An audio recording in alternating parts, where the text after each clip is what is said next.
Ao vivo com a Europa, a guerra entra já na sua quarta semana. A gente tenta entender um pouco mais desse conflito, inclusive na guerra de palavras. A Ucrânia acusa a Rússia de contratar mercenários da Síria para atuar nesse conflito no país, no leste europeu. Luca Bassani aqui com a gente. Luca, bem-vindo. Bom comecinho de sexta-feira para você. Quais suas atualizações? Essa discussão com relação a acusações, inclusive a Rússia chegou a dizer que não foi responsável pelos ataques à maternidade, ao hospital. Como que está essa situação toda? Bom dia, Adriana. Bom dia, Tiago. Bom dia a todos. Pois é, a gente vê que essa guerra de retóricas continua durante a guerra física entre Rússia e Ucrânia, mas a contratação de mercenários foi também algo já anunciado pela inteligência britânica nos últimos dias. A gente viu que no começo da guerra, os russos utilizaram a contratação, ou pelo menos o alistamento de soldados chechenos, diretamente da região da Chechênia, que pertence à Rússia, já que eles são de outra etnia, são em sua maioria muçulmanos, então não teriam um dilema moral de ir para a Ucrânia, lutar contra os ucranianos e eventualmente ter que matá-los. Agora a gente vê o alistamento, ou pelo menos a contratação de forças diretamente do Oriente Médio, milhares de tropas provenientes principalmente da Síria, já que o presidente Putin tem ótimas relações com o ditador sírio Bashar al-Assad, que inclusive teve a ajuda dos russos para bombardear Alepo e conseguir se livrar dos rebeldes e do Estado Islâmico em partes do território. Então seria uma maneira de gratidão e também porque eles estão recebendo. A Rússia anunciou cerca de um salário de $3 mil para cada um daqueles que queiram se juntar às forças russas dentro da Ucrânia e, com isso, poder ajudar nessa empreitada. A gente vê também contratação de mercenários particulares, pelo menos a imprensa internacional e a inteligência britânica e americana anunciaram isso, que mercenários particulares que principalmente atuam na África, em conflitos na República Centro-Africana e outros países que têm guerras civis no continente africano. Então a gente vê, eles são muito conhecidos por serem extremamente cruéis, e esses ataques em áreas civis tendem a aumentar com a chegada desses mercenários ou com essas forças privadas de guerra contratadas pelos russos. É importante mencionar que os russos têm feito isso porque, à medida que eles vão avançando no território ucraniano, é necessário deixar soldados para trás para assegurar o controle dessas regiões já conquistadas. Ou seja, a guerra vai se tornando mais cara, vai se tornando mais difícil. À medida que você entra, você tem que deixar gente para trás, já que a resistência dos ucranianos, até mesmo da população civil, é muito forte e, com isso, eles precisam, de certa forma, assegurar o controle daquilo que já conseguiram nas últimas semanas. Salve, Luca. Me chama a atenção o local onde você está. Parece um centro de imprensa. Onde você está?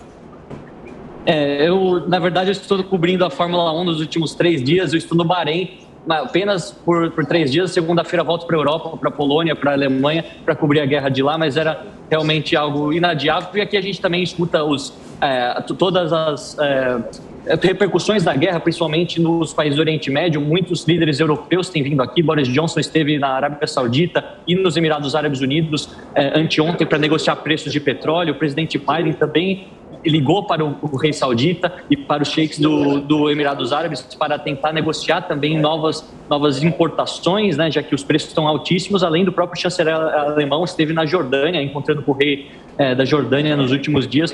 A gente vê aqui os países do Oriente Médio se mantendo neutros nesse conflito. Ao mesmo tempo, aqui na Fórmula 1, nós tivemos o banimento da etapa da Rússia como uma das sanções econômicas, além da própria retirada do piloto Nikita Mazepin, que era russo e, por conta das sanções e por conta da Rússia está sendo excluída de vários eventos esportivos, também foi excluído aqui. Então, até no mundo do esporte, essa repercussão da guerra tem sido bastante grande, Thiago. E, Luca, como estão as negociações entre Ucrânia e Rússia? A gente tem sempre acompanhado por cima os encontros, aquilo que nos deixam, né, acompanhar, a imprensa, o mundo todo. As últimas conversas renderam algum avanço? Quais são os próximos encontros marcados? Olha, a gente vê que os bombardeios e os ataques às áreas civis estão sendo mais fortes exatamente para que, quando a Rússia se sente à mesa de negociação, ela tenha como conseguir algo a mais. Até o próprio Luiz Kawaguchi de Lviv falou isso há pouco, e é realmente uma estratégia deles em derrubar as cidades, em ser cada vez mais violentos para negociar de maneira, não negociar de igual para igual, sempre estar numa posição superior para conseguir conceder menos coisas e receber mais coisas.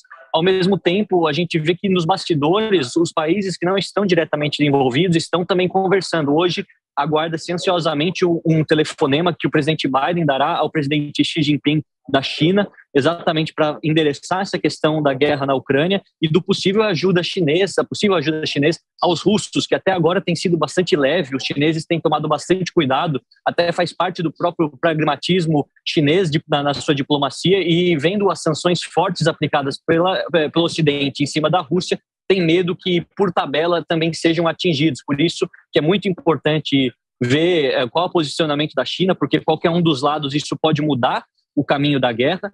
E na questão entre Rússia e Ucrânia, esses encontros agora têm sido feitos por encontros virtuais, não mais em forma presencial, e a gente se discute sempre a criação de novos corredores humanitários. Falava-se 9, mas agora eu acredito que são 7, que saem principalmente de Kiev e de Mariupol, que é uma cidade que está completamente devastada pela guerra. Mas propostas mais concretas a gente não escuta. A gente vê algo pouco positivo do lado da Rússia, que aceitaria uma posição de neutralidade da Ucrânia, mais ou menos como o que a Áustria fez nos anos 50, ou a Suécia também fez, enquanto a gente vê os ucranianos falando que não tem tanta vontade mais de entrar na OTAN por questões ideológicas, ou até mesmo por decepção que tem com o bloco. Então, as próximas negociações vão estar baseadas muito nisso. Eu acredito que os bastidores que vão influenciar como essa guerra vai terminar, ou ela vai se desenrolar nas próximas semanas, principalmente partindo dos Estados Unidos e da China, que são os dois maiores players nesse sentido, que podem influenciar bastante tanto a Ucrânia quanto a Rússia a se comprometerem mais perante uma negociação. Conversa entre Biden e Xi Jinping, que deve acontecer por telefone ainda hoje. Daqui a pouco a gente conversa com o correspondente Eliseu Caetano nos Estados Unidos para saber os detalhes disso. E o Luca Bassani, de lá da Europa, já volta conosco também aqui no Jornal da Manhã. Agora são 6h.